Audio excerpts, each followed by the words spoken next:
I've been having a really twisted relationship with originality.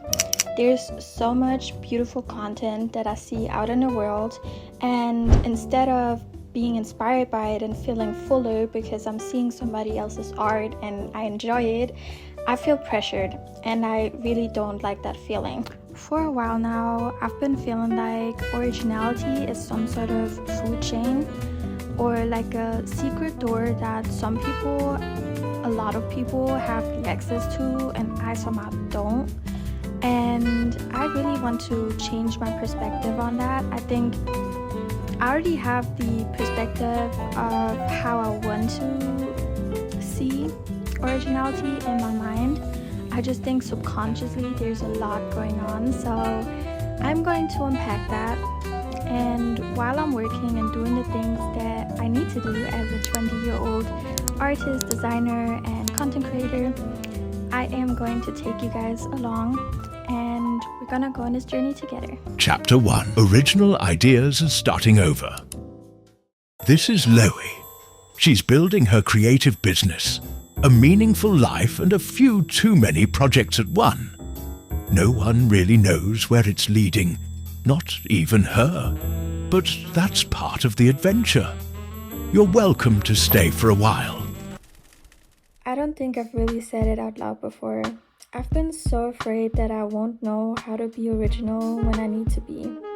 Because I'm building a business and I know people need to see my work for it to survive. But every time I thought about that, I could feel myself drifting further away from the kind of artist I actually want to be. I don't want to build something by chasing somebody's attention, and I don't want to look around the internet trying to recreate whatever is already working for somebody else. I just wanted to make something that felt like it came from me. And that's also the case for sewing. But then this thought kept me following around. What if I only get one original idea? What if the ideas that I've already had were the only really good ones? What if originality is something that visits you once and then quietly leaves? It's funny because on the one night I felt most blocked, I wasn't trying to prove anything anymore. I just couldn't stop thinking about this little box of buttons on my desk. So I picked them up. I started turning them around in my hands, placing them next to each other and seeing what they would want to become. And somehow little flowers started appearing. I hadn't searched for inspiration. I hadn't opened my Pinterest. I wasn't trying to make something clever. I was just playing. I remember sitting there thinking, maybe this is the sign that I've been asking for. Maybe originality isn't something that disappears. Maybe it's something that quietly surfaces when we stop trying to force it. And I'm honestly still learning, and I think I will forever. I think originality is something that you have to remind yourself of. But I think I'd rather spend my days becoming more curious than more impressive, because maybe that's where ideas that I've been looking for have been waiting all along. Chapter 2. Day 2 and my takeaways. Today I had a pretty nice start into my day. I was reading The Artist Way by Julia Cameron. It's my week 2 now. If you don't know the book, I highly recommend researching. It's amazing, especially for your creative process and not just what you create. But this book helps you move your negative self-beliefs and do things with more intention. And I have a lot of negative self-beliefs when it comes to originality, just like the video says. Just kind of the energy in which I started this day off was amazing, and I really feel amazing as well, and I'm really proud of myself. I did the banner for this YouTube video earlier, and while I was on my bed just shooting and putting on the outfit, I was just like, man, originality follows me everywhere. Maybe I haven't been looking enough, maybe I haven't been noticing enough. Maybe there's nobody that hands me the door code. Maybe I hand the door code myself. I need to cut time out to be proud of myself, especially now juggling so many different things like building my creative business and having to learn so much about business management, marketing, yada yada yada. I think that's very important. I need to congratulate myself more, and I think that is also the part that often gets overlooked when you actually do something original, are you willing to celebrate it, you know? I was just watching a James Baldwin and Maya Angelou interview on YouTube, and I had an epiphany. Maya Angelou and James Baldwin were both amazing writers and activists, and they didn't necessarily invent the topics that they were writing about. Like James Baldwin, for example, wrote a lot about loneliness, self-identity, love, racism. But these were topics that people had already written about, although they were very brave for doing it at the time. They didn't invent the topics. They just simply wrote of them as James Baldwin and Maya Angelou, which made it original. So if you look at it, originality is some sort of fusion.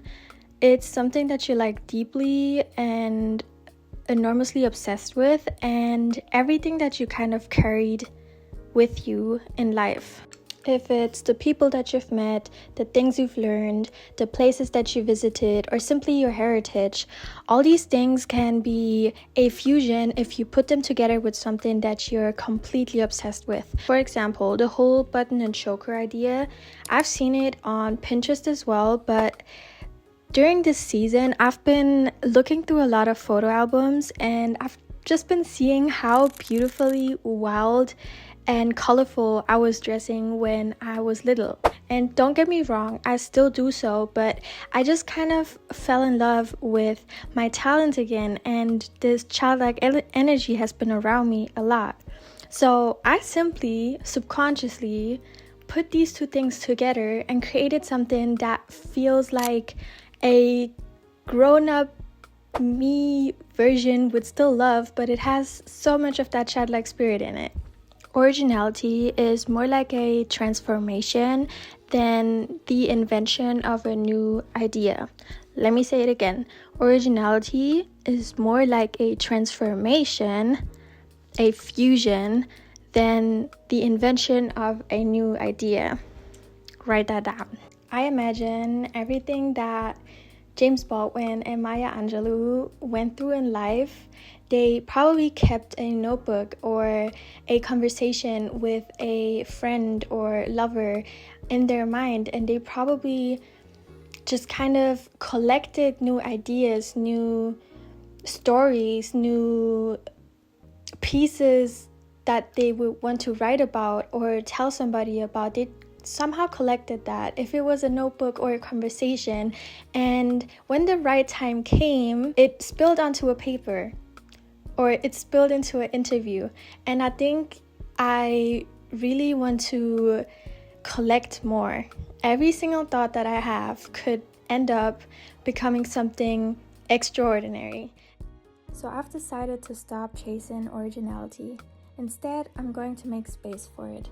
I learned that our brains come up with some of their best connections when we're resting, wondering, or simply paying attention. That's probably why you sometimes get like ideas like a lightning bolt out of nowhere. So this week I'm collecting more than I'm consuming.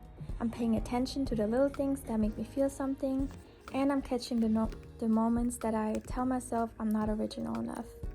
Maybe because originality isn't something we find. Maybe it's something that slowly surfaces when we make room for it. Thanks for watching.